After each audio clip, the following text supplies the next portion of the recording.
I had imagined our wedding day for years, every detail meticulously planned. From the flowers to the music to the first dance. I had pictured us laughing together, surrounded by friends and family, celebrating a love I believed was unwavering. But reality, as it often does, had a way of diverging sharply from imagination. The ceremony itself had gone beautifully.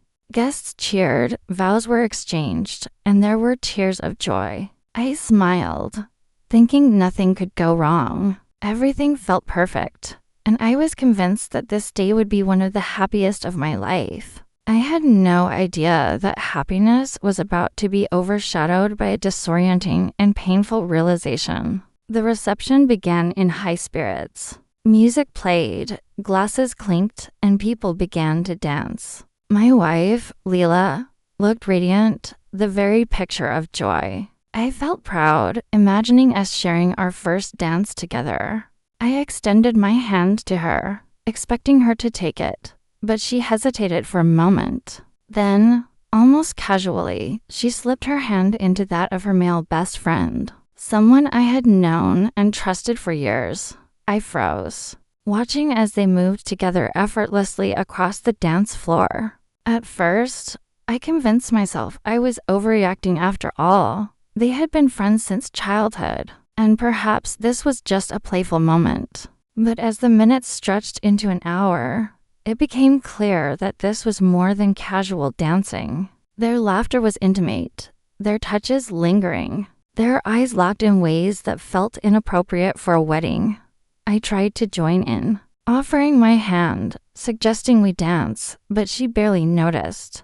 She was completely absorbed in him, spinning, laughing, and leaning into him as if I didn't exist. My heart sank with every passing moment. The guests around us seemed oblivious, caught up in the festivities, leaving me alone in a sea of celebration. I sat silent, frozen in disbelief, as the image of the bride I loved dancing with someone else played out before me.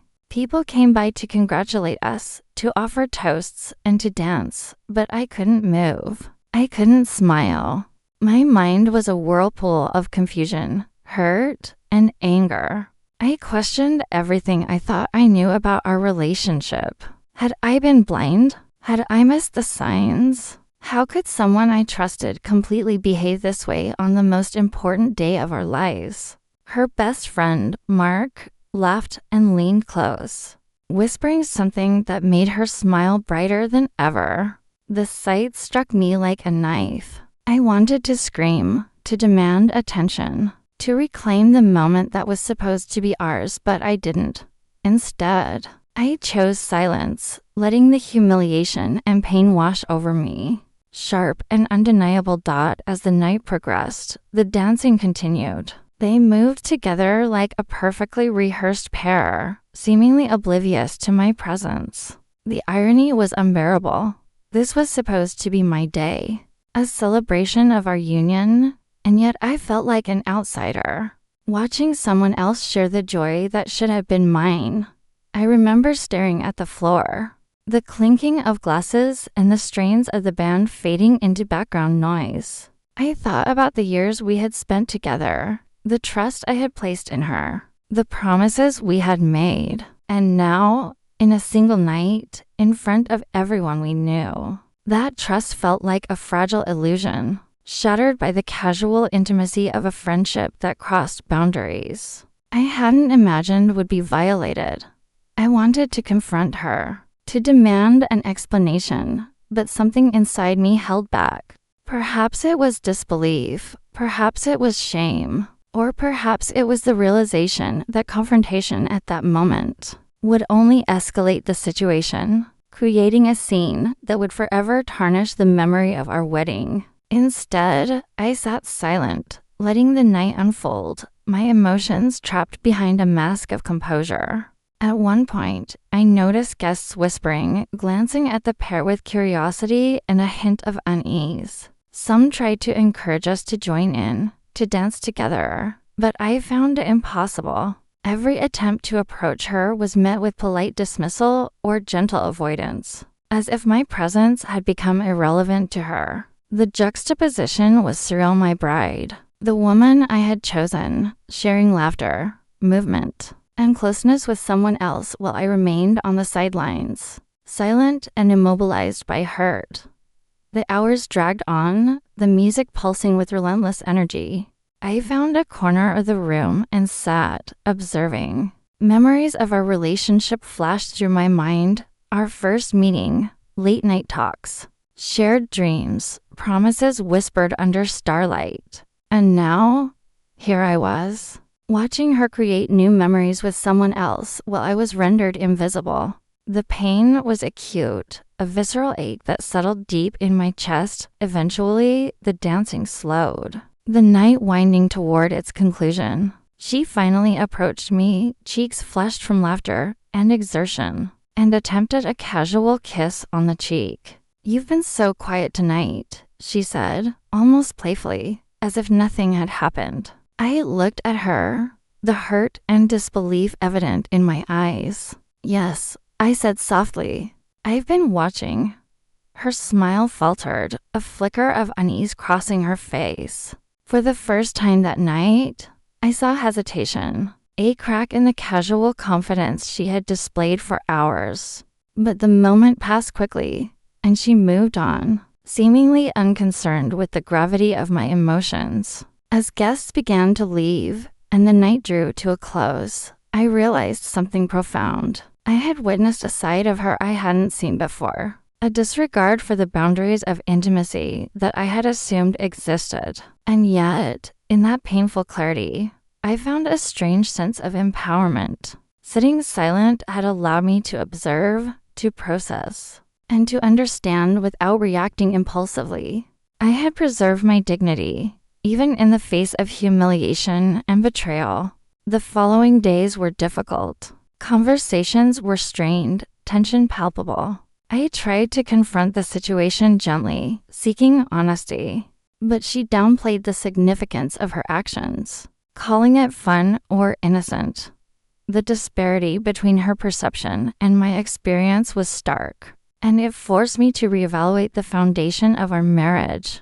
I realized that love, trust, and respect are not just words, they are demonstrated through actions, especially in moments that test the boundaries of commitment. Her behavior on our wedding night had violated that trust, revealing a lack of consideration for my feelings and for the sanctity of our vows. In the weeks that followed, we attempted to navigate the aftermath. There were discussions, apologies, and attempts at reconciliation, but the memory of that night remained vivid and raw. I struggled with forgiveness, with understanding how someone I had believed in could act so freely in disregard of my presence and emotions. Ultimately, I came to a difficult decision. While I loved her, the events of that night had irrevocably altered my perception of our relationship. I understood that trust, once broken, is not easily repaired. The image of her dancing all night with someone else, seemingly oblivious to my existence, had imprinted itself on my mind. It was a stark reminder that boundaries matter, that respect is non-negotiable, and that some actions carry consequences that cannot be undone.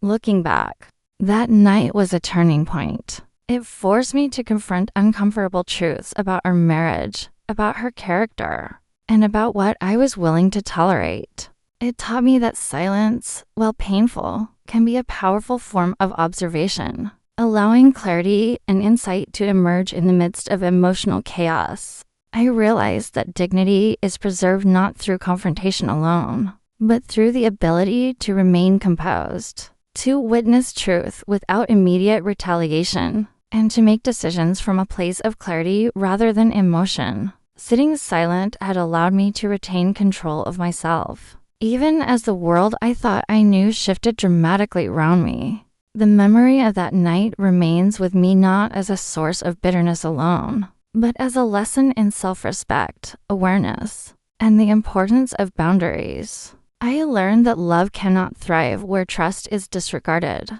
and that sometimes the most powerful response to hurt is quiet observation, reflection, and measured action. In the end, our marriage continued, but it was forever changed. I approached our relationship with heightened awareness, insisting on honesty and respect as non-negotiable pillars. The experience had taught me that intimacy is sacred, that love must be nurtured through consideration, and that ignoring the pain caused by boundary violations only leads to long-term damage.